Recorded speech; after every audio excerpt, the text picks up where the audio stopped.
Bonjour à tous, nous sommes le groupe numéro 1 et on va parler à propos du type de CV.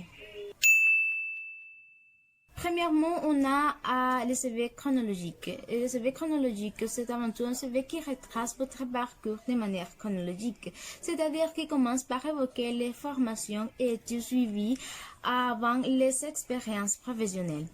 Et dans les structures, on a l'état civil et coordonnées, et qui sont nom, prénom, adresse, numéro de téléphone, adresse mail, etc. Vous pouvez enfin choisir d'ajouter une photo sur votre CV. Après, on a les profils personnels, qu'il s'agit d'une accroche qui, en quelques phrases, résume brièvement vos objectifs professionnels et vos compétences. Après, on a la formation, qui sont les études universitaires, diplômes, grandes écoles, etc. Et à la fin, on a l'expérience professionnelle, qui sont les stages, emplois et boulots étudiants et tout ça. Merci. Bonjour madame. Maintenant que nous avons déjà comment rédiger un CV de type chronologique, il faut qu'on parle des avantages et des inconvénients qu'on peut trouver avec ce type de CV. Bien sûr, en commençant par les avantages, on peut mentionner qu'en rédigeant un curriculum vitae de manière chronologique, vous créez une plus grande clarté dans les formations et dans l'information que vous allez mettre de vos formations professionnelles. Aussi, vous mettez en avant les cursus que vous avez suivis. Par ailleurs, vous pouvez montrer quelles sont les expériences professionnelles qui ont découlé grâce à ce type de formation que vous avez eu. Bien sûr que ce type de CV est particulièrement adapté aux gens diplômés qui débutent dans la vie active et n'ont pas encore beaucoup d'expérience professionnelle. D'autre part, il propose aussi des inconvénients. Les principaux inconvénients de rédiger un CV de manière chronologique est que ce type de CV va mettre en lumière vos expériences professionnelles.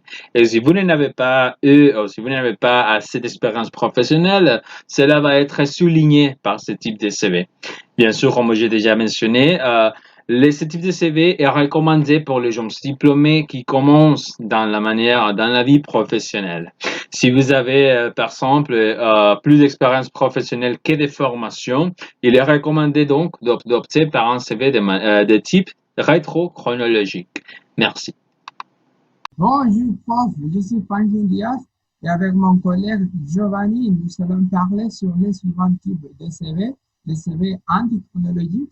Nous avons déjà parlé sur les CV chronologiques. Alors, c'est le moment, c'est l'heure où nous allons parler sur les CV antichronologiques. Comment est composé un CV antichronologique? Bon, le CV antichronologique est composé avec les expériences les plus récentes, premièrement, après les suivants, et comme ça jusqu'à les expériences plus anciennes. Vous rappelez qu'avec le CV chronologique, c'était au contraire. Mais dans ce cas, c'est comme ça la façon dont nous allons rédiger un CV antichronologique. Quand nous avons besoin d'un CV antichronologique, très bien, le CV antichronologique est utilisé quand nous voulons remarquer les expériences que nous avons, des expériences plus récentes. Disons que nous voulons faire connaître sur quelques sujets, peut-être parce que les dernières expériences que nous avons gagnées sont liées au poste de travail qui est en train d'être donné. Alors, c'est très génial d'utiliser ce type de CV, car l'employeur va voir que les dernières expériences que nous avons sont des expériences qui vont nous aider dans le poste de travail. Bonjour à tous, je suis Giovanni Martinez et maintenant je vais continuer avec l'explication du CV antichronologique. Premièrement, ici c'est mon CV, vous pouvez regarder ma photo et vous devez choisir une photo professionnelle, mon nom et mon prénom. Ici, je suis étudiant de la carrière en langue moderne avec la spécialité en français et en anglais. Puis vous pouvez ajouter un petit review con une petite direction à la troisième personne, rappelez-vous bien.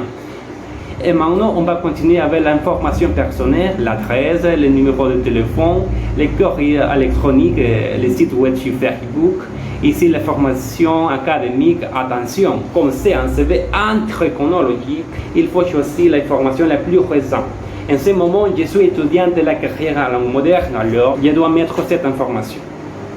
Puis, je suis étudiant à l'académie de la démocratie à San Salvador, à Fusades. Il faut les mettre et il y a beaucoup d'autres informations que vous pouvez lire ici. En continuant, alors il faut mettre l'information la plus récente. J'ai travaillé dans l'Institut national del Sauce comme professeur. Alors, c'est l'information la plus récente, les certifications, vous pouvez lire ici. Et voilà, à la fin, les références que j'ai. Bonjour, nous allons présenter les CV fonctionnels. Dans un CV fonctionnel, on doit se concentrer sur les expériences professionnelles, mais seulement celles qui représentent un réel intérêt pour le poste visé en les classant par compétences. Les parties du CV fonctionnel sont, premièrement, comme dans les autres types de CV, on doit ajouter l'information personnelle, votre prénom, les noms, une photo et aussi les postes visés, le téléphone, l'adresse et l'email. Après, les profils personnels. Ici, vous présentez rapidement les compétences et les objectifs que vous avez. C'est comme une petite description et cette partie donne une touche personnelle à votre CV. Après, on doit ajouter les compétences. Ici, vous mettez tous les logiciels et outils que vous maîtrisez, mais faire attention. Les logiciels et outils que vous citez ici doivent avoir un lien avec les postes visés. Mon collègue va continuer avec les autres parties. Merci.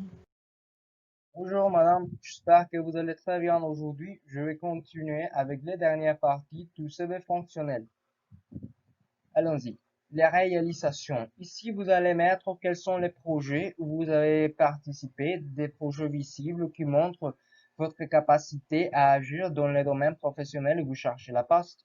Par exemple, vous pouvez mettre ici des attestations, des certificats d'attestation des examens comme DELF B1, B2 ou des examens d'anglais comme TOEFL. Bien sûr, certificat d'obtention d'une bourse du gouvernement ou quelques bourses. Après, nous avons une expérience professionnelle. Ici, vous allez mettre où vous avez travaillé, quelles étaient les responsabilités que vous aviez et la poste que vous exerciez. Information. Ici, vous allez parler quelles sont les études que vous avez fait, que vous avez suivies pour devenir un professionnel, votre étude d'université, des diplômés, bien sûr. Et après, finalement, dans l'objectif, vous devez dire quel est le type de poste que vous êtes en train de chercher, comme par exemple, prof de français ou d'anglais au niveau avancé, basique ou intermédiaire. Merci d'avoir regardé la vidéo. Au revoir, madame.